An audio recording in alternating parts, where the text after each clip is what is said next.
Today is day 2 of the Digital Trade Forum. We're here in Lusaka, Zambia, trying to find out how can we accelerate digital trade amongst ourselves as African countries. Join me as I interview some of our guests to find out their journey in trying to trade between African countries.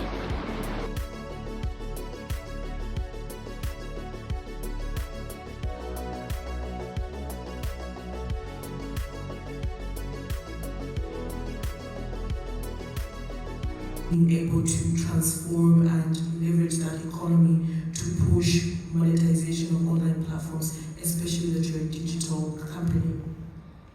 Thanks for that, Mara. So one thing Uche said when we started was, I actually wrote this down, Uche, quoting you, speaking about the content-driven monetization aspect, whether that's through views, subscriptions, but ensuring that the musician no longer needs to go into the studio or having to have a label record, and I think that was so profound. As Yango, we've got various products. So in Zambia, we're known as the ride-hailing company. But for instance, we've got a platform that is sort of like the Netflix of Arabic content, and that's something that we'd like to also see happening in the rest of Africa. We see this in the likes of Egypt, Morocco, etc. And we'd like to see local content be created down south. But when I think of this sort of like monetization aspect, actually the core question here, Mara, I think is, what does monetization actually do for digital transformation? I think it incentivizes people, gives people something to look forward to, something to completely invest in. And I think that's a very relevant point to look at for local content creation. And I think the other thing that I would say, even outside of Yango, just generally for platforms, is that there's a commerce-driven monetization. The whole online to offline aspect, where the woman who sells chicken in a rural town doesn't need to, a storefront. She just needs to take a picture, uploads it onto our marketplace, Yango Buy and Sell, and she taps into a wider market. And this drastically reduces her overheads and expands market reach. And at Yango, we see this every day, from delivery partners to cargo logistic users. And they use the platform, to scale informal trade and into something formal and mobile. Ultimately, monetization incentivizes entrepreneurs to get into this digital economy. It helps the leapfrog process, and it keeps people sustainable. And we don't leave anyone behind because it's so broad and it lets everybody get involved. And we speak about accessibility when you came in. And it becomes transformational. That's what monetization says. And it unlocks access to, I think, the payment structure that we were speaking about just now. So these are essential ingredients to scale, and we see that as Yango as well. And the key takeaway from Yango's perspective is that monetization isn't just about money. It's about enabling mobility, visibility, and economic identity of a digital platform, especially for Africa's youth. I think what you said, for instance, women. Players who are marginalized. We see actually the scoreboard being the real drivers of intra-African trade. So I would say I'll pause there for now. That's Yango's view for that question. And I think building on that, Zani, and I'll pose this question to you, Uche and Lawrence, when we talk about the unbanked, the marginalized, the youth, the women, and we connect these to how we can enable or enhance the Africa Continental Free Trade Area agenda or mandate, which is to promote intra-African trade.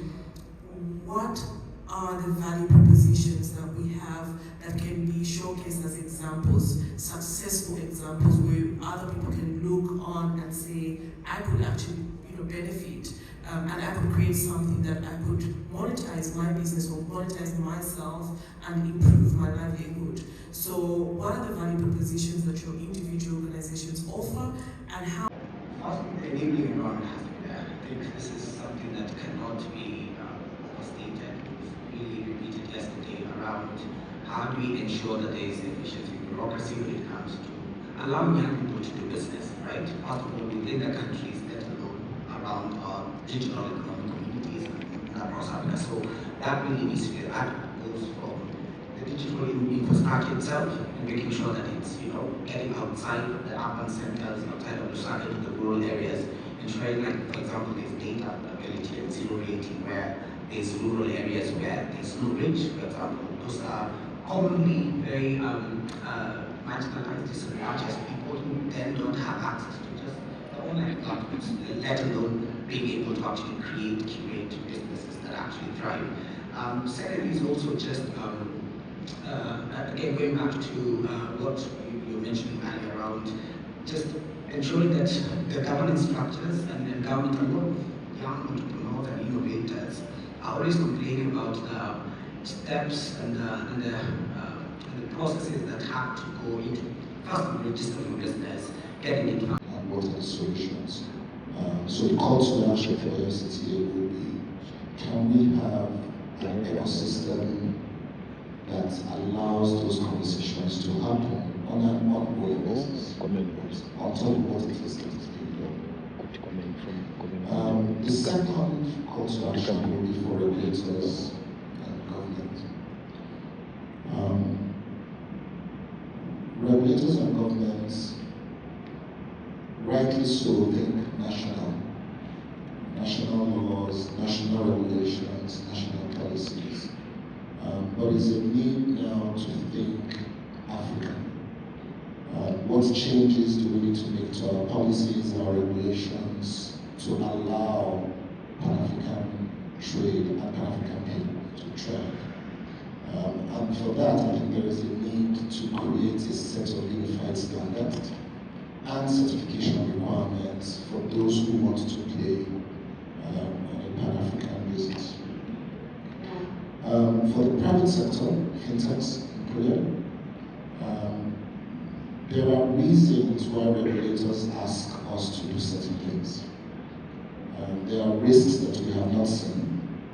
There are public interests that we have not taken. Infrastructure, the digital infrastructure that is so desperately needed to take these amenities straight to them. We have begun to lay the foundations. COMESA, EAC, SADC, tripartite free trade area, now the African continental free trade area, must become markers and references of this epic journey, this revolution that seeks to transform lives, empower people, real people. And so we're here today to declare our commitment to this cause. I know my brother, the President of the Republic of Zambia, is an able soldier in this revolution. I join him too.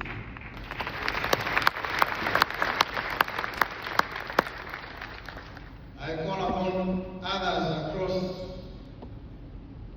the African continent, those who sit at the highest echelons of leadership in their countries, to transcend words, move to action,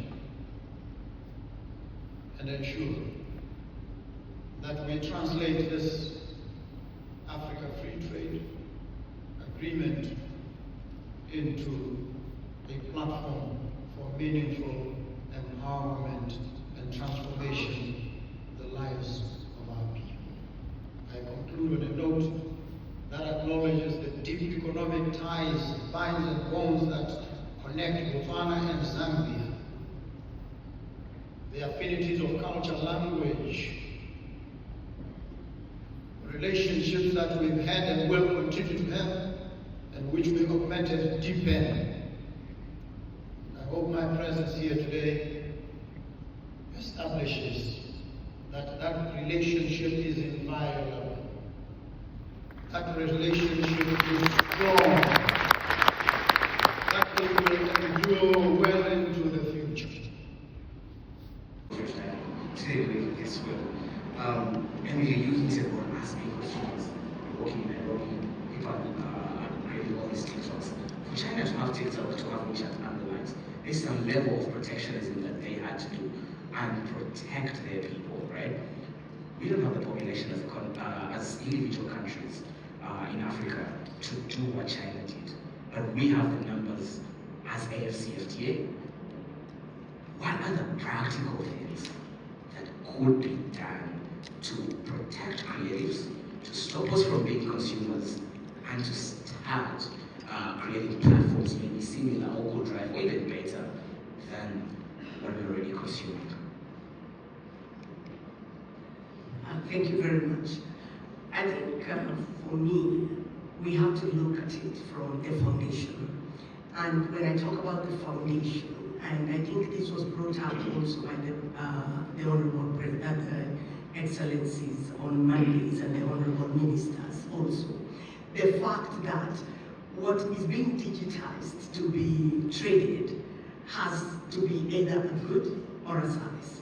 So what we are doing under the liberalization process for both goods and services forms the foundation or the work that would then be able to be traded even digitally.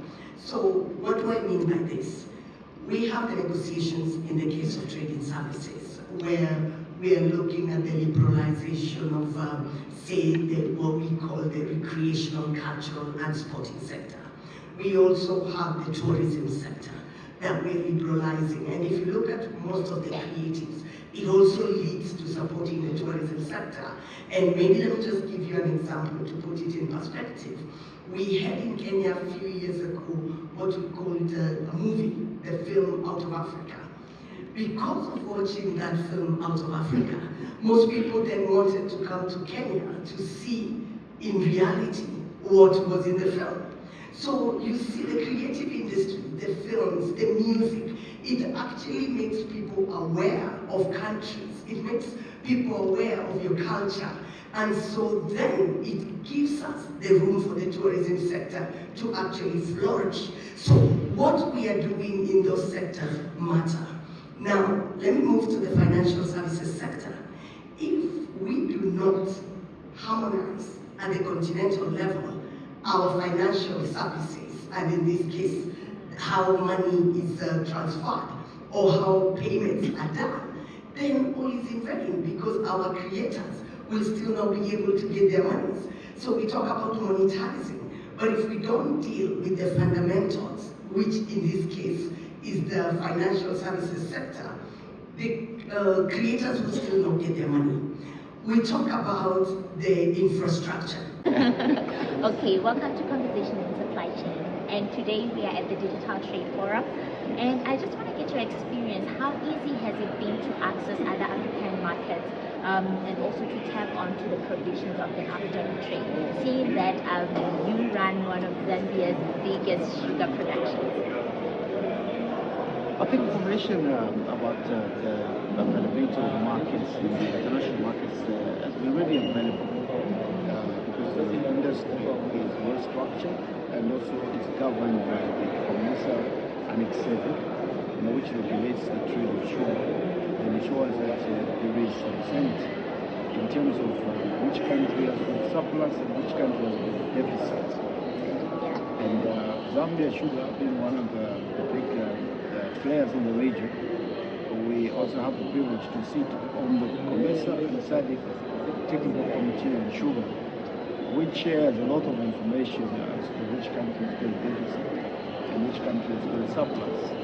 So we know through the collaboration Association and the advocacy work, COMESA, and organizations like SADC to see exactly where we can play in any particular year. Okay, so according to you and your experience in entrepreneurship, already there's groundwork that has been done by other bilateral or multilateral agreements that we already have in our region to help entrepreneurs know where the market is.